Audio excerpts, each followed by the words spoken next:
بسم اللہ الرحمن الرحیم۔ خبروں کے بلیٹن کے ساتھ حاضر خدمت ہیں۔ سلام قبول کیجیے۔ پہلے سماعت فرمائیے خاص خبروں کا خلاصہ۔ پاکستان دیوالیہ ہونے سے نکل چکا ہے، IMF کا EFP مل گیا۔ اسلام آباد میں ٹرن اراؤنڈ پاکستان کانفرنس سے خطاب میں وزیر خزانہ کا اعلان۔ دہلی میں 2018 کے ایک ٹویٹ کے بہانے مسلمان صحافی محمد زبیر کی گرفتاری، حزب اختلاف کے سیاسی رہنماؤں کا رد عمل۔ کامیابی دشمنوں کے مقابلے میں استقامت اور مجاہدت سے ملتی ہے، عدلیہ کے سربراہ، اراکین اور کارکنوں سے رہبر انقلاب اسلامی کا خطاب۔ اور پیش خبریں تفصیل سے۔ پاکستان دیوالیہ ہونے کے خطرے سے باہر آ چکا ہے، اس بات کا اعلان پاکستان کے وفاقی وزیر خزانہ مفتاح اسماعیل نے اسلام آباد میں ٹرن اراؤنڈ پاکستان کانفرنس سے خطاب میں کیا ہے۔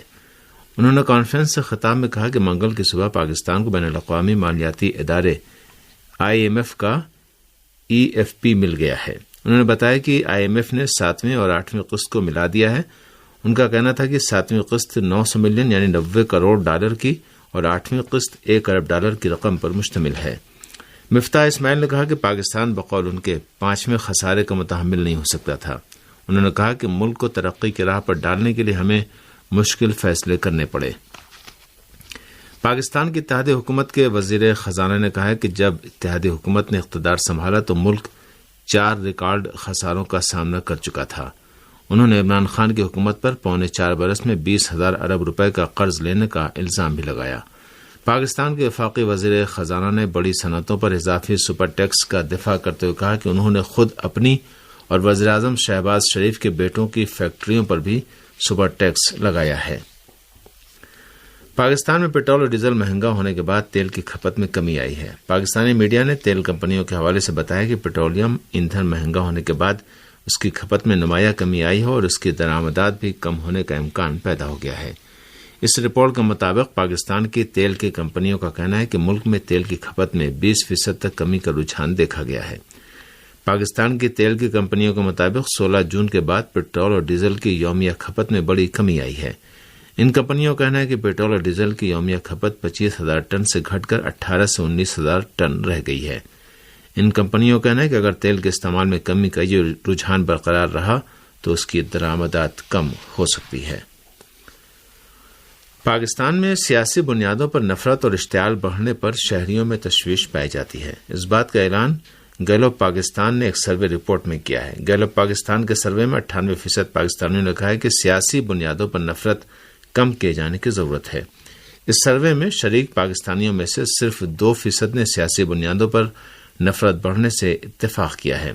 اس سروے کے مطابق ہر 10 میں سے 9 یعنی 90% پاکستانیوں نے اپنی پسندیدہ سیاسی جماعت کو سبھی سیاسی جماعتوں میں سب سے بہتر قرار دیا اور صرف 8% نے لچک کا مظاہرہ کیا اور اپنی پسندیدہ سیاسی جماعت کو سب سے بہتر قرار نہیں دیا۔ گیلوپ پاکستان کے سروے کے مطابق 61% پاکستانیوں نے موروثی سیاست کی مخالفت کی ہے، جبکہ 39% نے کہا ہے کہ سیاسی جماعت کی قیادت کا پہلا حق لیڈر کے بچوں کا ہے۔ اس سروے میں 81% پاکستانیوں نے کہا ہے کہ ان کا پورا گھرانہ ایک ہی سیاسی جماعت کی حمایت کرتا ہے اور 19% نے کہا ہے کہ ان کے خاندان میں مختلف سیاسی جماعتوں کے حامی موجود ہیں۔ ہندوستان میں 2018 کے ایک ٹویٹ کی بنیاد پر مسلمان صحافی محمد زبیر کی گرفتاری کو حزب اختلاف کی سیاسی جماعتوں نے BJP حکومت کی انتقامی کارروائی قرار دیا ہے۔ میڈیا ذرائع کے مطابق محمد زبیر کی گرفتاری کی مذمت کرتے ہوئے کانگریس پارٹی کے MP راہل گاندھی نے کہا ہے کہ ہر وہ شخص جو بھارتی جنتا پارٹی کا نفرت بھرا چہرہ آشکار کرتا ہے وہ ان حکومت کے لیے خطرہ ہے۔ انہوں نے کہا کہ مرکز کی بھارتی جنتا پارٹی حکومت کو خبردار کرتے ہوئے کہا کہ سچ کی ایک آواز دبانے سے ایسی ہزاروں آوازیں جنم لیں گی اور آخری فتح سچ کی ہوگی۔ ایک اور کانگریسی رہنما ششی تھرور نے بھی صحافی محمد زبیر کی گرفتاری کو سچائی پر حملہ قرار دیا ہے۔ ایک اور کانگریسی رہنما جے رام رمیش نے کہا ہے کہ محمد زبیر کی گرفتاری دہلی پولیس کی انتقامی کارروائی ہے کیونکہ وہ حکومت کو جھوٹے دعووں کو بے نقاب کرتے تھے۔ ہندوستانی کمیونسٹ پارٹی کے رہنما سیتا رام یچوری نے بھی صحافی محمد زبیر کی گرفتاری کی مذمت کرتے ہوئے انہیں فوری طور پر رہا کرنے کا مطالبہ کیا ہے۔ قابل ذکر ہے کہ دہلی کی پولیس نے محمد زبیر کو 2018 کے ایک ٹویٹ کو بہانہ بنا کر گرفتار کر لیا ہے۔ دہلی پولیس نے محمد زبیر پر لوگوں کے مذہبی جذبات کو ٹھیس پہنچانے سمیت مختلف الزامات کے تحت مقدمہ قائم کیا ہے۔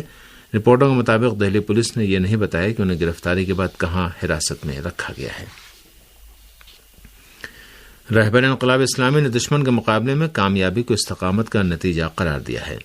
رہبر انقلاب اسلامی آیت اللہ العظمیٰ سید علی خامنی نے منگل کو عدلیہ کے سربراہ اور اراکین سے خطاب میں فرمایا کہ یہ سنت الہی ہے کہ کامیابی استقامت اور مجاہدت سے ملتی ہے، اور یہ سنت الہی ہر دور میں دہرائی جا سکتی ہے، یعنی ہر دور میں استقامت اور مجاہدت سے کامیابی حاصل کی جا سکتی ہے۔ آپ نے فرمایا کہ معلوم ہونا چاہیے کہ آج 2022 میں بھی وہی خدا ہے جو 1981 میں تھا۔ آپ نے فرمایا کہ قرآن کریم سنت و قوانین الہی سے متعلق واقعات سے مملو ہے، اور ان کا لب لباب یہ ہے کہ جب بھی دشمنوں کے مقابلے میں استقامت سے کام لیا جاتا ہے اور خدا پر توکل کے ساتھ اپنے فریضے پر عمل کیا جاتا ہے تو اس کے نتیجے میں کامیابی اور پیش رفت حاصل ہوتی ہے، اور اگر تفرقے، خود کو الگ اور بچائے رکھنے کی روش اپنائی گئی اور کاہلی سے کام لیا گیا تو اس کا نتیجہ شکست کی شکل میں ظاہر ہوگا۔ ایران نے اعلان کیا کہ امریکی حکومت نہ صرف یہ کہ انسانی حقوق کی حامی نہیں بلکہ سب سے زیادہ اس کی خلاف ورزی کرنے والی حکومت ہے۔ ایران میں 27 جون سے 3 جولائی تک ہفتہ امریکی انسانی حقوق منایا جاتا ہے، جس کا مقصد ایرانی عوام کے خلاف امریکہ کے متعدد جرائم و مظالم کی یاد دلانا ہے۔ ایران کی وزارت خارجہ نے اس مناسبت سے اپنے بیان میں کہا ہے کہ اسلامی انقلاب کی کامیابی کے بعد ایرانی عوام کے خلاف امریکہ کی سرپرستی میں عالمی سامراج نے براہ راست اور بالواسطہ بہت سے جرائم کا ارتکاب کیا ہے۔ اسلامی جمہوریہ ایران کی وزارت خارجہ نے اپنے بیان میں کہا ہے کہ ایرانی عوام کے خلاف امریکی جرائم میں 27 جون 1981 میں رہبر انقلاب اسلامی پر ہونے والے ناکام قاتلانہ حملہ، جمہوری اسلامی پارٹی کے دفتر میں بم دھماکہ، جو آیت اللہ بہشتی کی شہادت اور ایران کے 72 رہنماؤں اور اعلی شخصیات کی شہادت پر منتج ہوا، سردشت میں کیمیاوی بمباری، اوین جیل کے سربراہ شہید کچوئی کا قتل، شہر یزد کے امام جمعہ آیت اللہ صدوقی کی شہادت، اور خلیج فارس میں ایران کے مسافر بردار طیاروں کو میزائل کا نشانہ بنانے کی دہشت گردانہ کارروائی کی جانب اشارہ کیا جا سکتا ہے۔ اسلامی جمہوریہ ایران کی وزارت خارجہ کے اس بیان میں کہا گیا کہ ایران ایک ایسا ملک ہے جس نے امریکہ کی جانب سے انسانی حقوق کو ہتھ کنڈے کے طور پر استعمال کیے جانے کی بنا پر سخت نقصان اٹھایا ہے۔ وزارت خارجہ کے بیان میں کہا گیا کہ امریکہ کی جانب سے ایک طرفہ دشمنانہ پابندیاں ایران کے عوام کے قانونی اور فطری حقوق کا پامال کرنے کے ایک ایسے ہتھ کنڈے میں تبدیل ہو گئی ہیں جس نے ایرانی عوام سے زندگی، صحت و سلامتی، مناسب معیار زندگی، سائنس و ٹیکنالوجی، ترقی و پیش رفت کا حق سب سلب کر لیا ہے، اور اس سے خواتین، بچوں، بزرگوں اور معذور افراد کے حقوق کی کھلی خلاف ورزی ہو رہی ہے۔ ایران کی وزارت خارجہ کے بیان میں کہا گیا کہ ملت ایران ایسی واحد قوم نہیں جسے امریکہ کی جانب سے انسانی حقوق کی منظم خلاف ورزی اور انسانی حقوق کے دوہرے معیارات سے نقصان پہنچ رہا ہے، بلکہ دوسرے ممالک کے عوام انسانی حقوق بھی امریکہ اور اس کے ساتھیوں کی جاہریت کا شکار بن رہے ہیں۔ اسلامی جمہوریہ ایران کی وزارت خارجہ کے بیان میں کہا گیا کہ امریکہ میں اقلیتوں من جملہ مسلمانوں اور رنگین فاموں کے حقوق کی پامالی، امریکی ہتھیاروں سے یمن کے عوام پر روزانہ بمباری، امریکہ کے ہاتھوں عراق میں شہید جنرل سلیمانی کا بزدلانہ قتل، واشنگٹن کے ذریعے دنیا میں انسانی حقوق کی پامالی کی دیگر مثالیں ہیں۔ اقوام متحدہ کے سیکرٹری جنرل نے ایران کے خلاف امریکہ کی ایک طرفہ پابندیاں ہٹائے جانے اور اس کے ایٹمی سمجھوتے کے اقتصادی منافع سے بہرہ مند ہونے کی ضرورت پر زور دیا ہے۔ اقوام متحدہ کے سیکرٹری جنرل انٹونیو گوتریش نے سلامتی کونسل کی قرارداد 2231 پر عمل درآمد کے بارے میں اپنی 13ویں رپورٹ گزشتہ ہفتے ہی پیش کر دی تھی۔ اس رپورٹ میں ایٹمی سمجھوتے کو چند جانبہ سفارتکاری اور ایران کے ایٹمی موضوع کے حل کے لیے بہترین آپشن سے یاد کیا گیا ہے۔ ایٹمی سمجھوتے اور قرارداد 2231 پر عمل درآمد کے بارے میں اقوام متحدہ کے سیکرٹری جنرل کی رپورٹ کا جائزہ لینے کے لیے سلامتی کونسل کا اجلاس جمعرات 30 جون کو نیو یارک میں ہوگا۔ قرارداد 2231 کے مطابق اقوام متحدہ کے سیکرٹری جنرل کی ذمہ داری ہے کہ وہ ہر 6 مہینے میں اس قرارداد پر عمل درآمد کے بارے میں اپنی رپورٹ پیش کریں۔ انٹونیو گوتریش نے اپنی رپورٹ میں ایران کے خلاف امریکہ کی ایک طرفہ پابندیاں اٹھائے جانے اور معاہدے کے اقتصادی فوائد سے ایران کے بہرہ مند ہونے پر زور دیا ہے، اور امریکہ سے خاص طور پر تیل سے متعلق پابندیاں اٹھانے کی درخواست ایک بار پھر دہرائی ہے تاکہ ایٹمی سمجھوتے کی بحالی کو آسان بنایا جا سکے۔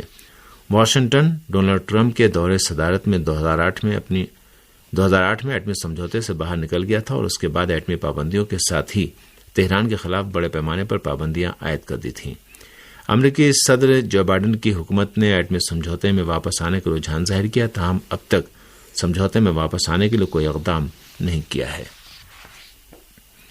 سپاہ پاسداران انقلاب اسلامی کے بحری دستے کے commander rear admiral Ali Raza تنگسیری نے کہا ہے کہ ملک کی طویل ترین سمندری حدود اور اسٹریٹجک جزیروں کی مسلسل نگرانی کی جا رہی ہے اور دشمن کو پر مارنے کی اجازت نہیں دی جائے گی۔ منگل کو تقریب کے بعد صحافیوں سے بات چیت کرتے ہوئے IRGC نیول فورس کے commander rear admiral Ali Raza تنگسیری کہنا تھا کہ اس وقت جنوبی خلیج فارس کے پانیوں میں بیرونی طاقتوں کی نقل و حرکت میں کمی واقع ہوئی، جبکہ ایرانی سمندری حدود میں سرے سے بیرونی طاقتوں کے جہاز موجود نہیں ہیں۔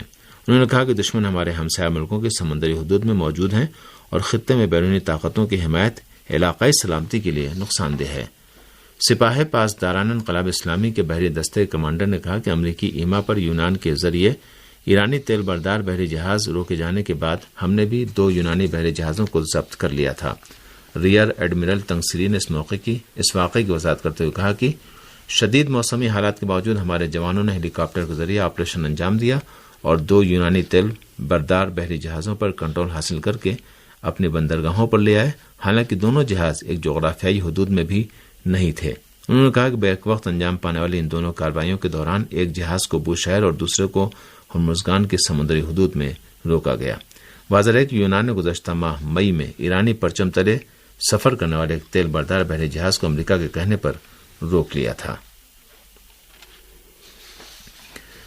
صدر ایران ڈاکٹر ابراہیم رئیسی بدھ کو ترکمانستان سمٹ کے موقع پر اپنے روسی ہم منصب ولادیمیر پوتین سے ملاقات کریں گے۔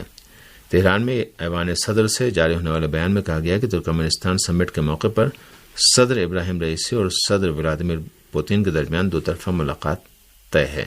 صدر ایران اپنے ترکمن ہم منصب سردار بردی محمد اوف کی دعوت پر کیسپین سی کے ساحلی ملکوں کی تنظیم کے سربراہی اجلاس میں شرکت کے لیے بدھ کو اشقاباد جائیں گے۔ ایران کے اعلیٰ سطحی سیاسی اور اقتصادی وفد بھی صدر کے ہمراہ ترکمانستان جائے گا۔ سید ابراہیم رئیسی اشقاباد میں اپنے قیام کے دوران کیسپین سی کے ساحلی ملکوں کی تنظیم کے اجلاس سے خطاب کے علاوہ دیگر رکن ملکوں کے سربراہوں اور اعلیٰ سطحی وفود سے بھی ملاقات کریں گے۔ افغانستان کی ہلال احمر سوسائٹی نے اسلامی جمہوریہ ایران کی جانب سے زلزلہ متاثرین کی مدد کا شکریہ ادا کیا ہے۔ ہمارے نمائندے کی رپورٹ کے مطابق افغانستان کی ہلال احمر سوسائٹی کے نائب سربراہ ملا نور الدین ترابی نے صوبہ پکتیکا میں ایرانی ہلال احمر سوسائٹی کے وفد سے ملاقات میں کہا کہ زلزلے سے بھاری تباہی ہوئی ہے اور ہم اسلامی جمہوریہ ایران کی ہلال احمر سوسائٹی سے اپیل کرتے ہیں کہ متاثرین کی مدد جاری رکھنے میں ہمارا ساتھ دیں۔ ترابی نے کہا کہ امریکی پابندیوں کی وجہ سے دوسرے ممالک سے مدد پہنچنے میں مشکلات پیش آ رہی ہیں۔ افغانستان کے ہلال احمر سوسائٹی کے عہدیدار نے زلزلے میں ہلاک اور زخمی ہونے والوں کی تعداد کے بارے میں کہا کہ ابھی تک مرنے اور زخمی ہونے والوں کی صحیح تعداد کا علم نہیں ہے، جبکہ منگل سے افغانستان کے 15 صوبوں کے 50 گروپ مرنے والوں، زخمیوں اور تباہ ہونے والے مکانوں کی صحیح تعداد کا پتہ لگانے کے لیے اپنا کام شروع کر رہے ہیں۔ اس ملاقات میں ایرانی امدادی وفد کے سربراہ سجادی نے ایران کی جانب سے زلزلہ متاثرین کی مدد کے بارے میں ایک رپورٹ پیش کی اور کہا کہ اسلامی جمہوریہ ایران کی ہلال احمر سوسائٹی زلزلہ متاثرین کے ساتھ کھڑی ہے۔ اسلامی جمہوریہ ایران افغان زلزلہ متاثرین کے لیے اب تک کئی امدادی کھیپ روانہ کر چکا ہے۔ چند روز قبل افغانستان کے پکتیکا اور خوست صوبوں کے مختلف علاقوں میں آنے والے زلزلے میں 1500 سے زیادہ افراد ہلاک اور 2000 زخمی ہوئے ہیں۔